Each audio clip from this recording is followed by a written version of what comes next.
Browns gave up 27 points to the Chargers. Obviously not good.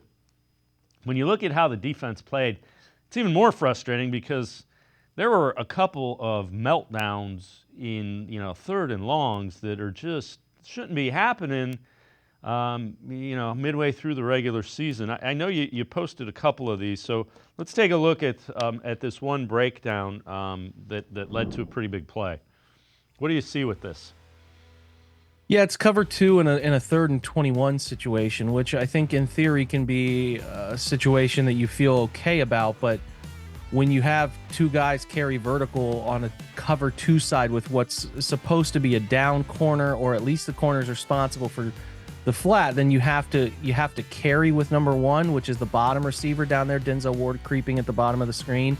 If both 1 and 2, who is the middleman of that group, go vertical, Denzel has to carry with him. The safety cannot cover both of them simultaneously. It's a tough ask. It's the perfect call to stress the defense, but it still should not result in a corner allowing somebody up the far side of the field to stay uncovered by about 10 yards. I don't like the call. Defensively, they should run a little bit more of like a what I would call cover 6, where they're kind of cutting it into quarters, and cover 2 at the top of the field there into the boundary. But you still call this with the idea your guys understand that who's the biggest threat to a downfield solution. We can come up and tackle the running back out of the backfield and make it a field goal still, but we cannot allow someone to run past us unfiltered up the sideline, and I think that's a lot of what happened there. So it's a breakdown on Denzel's part. I don't think he wasn't as sharp as he normally is, and you could put that on missing practice for the week, coming back from concussion protocol, among some other factors there. But yeah, that's a corner issue, and I don't also like the conflict that I think that call put them in with Jim Schwartz there. Yeah, and there were a couple of those where the defense played really well, but those 5 or 6 plays where they had breakdowns, those are what happens in an NFL game. You have to make those plays in those 5 or 6 situations. When you look at the mistakes from the Chargers game defensively, are they easily correctable? They should be. The second one was another breakdown in communication of what coverage they were in. It seems like Denzel was playing a low corner cover 2 look when everybody else was playing cover 3. So I don't think those should be that hard to figure out.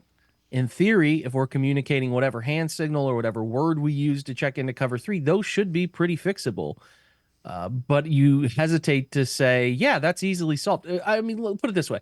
I think Joe Woods' approach and usage had more issues with miscommunication than this group has had in the past 2 years with Jim Schwartz. So especially considering I think this game was an outlier with those zone-based miscommunications in terms of assignment, duty, and responsibility.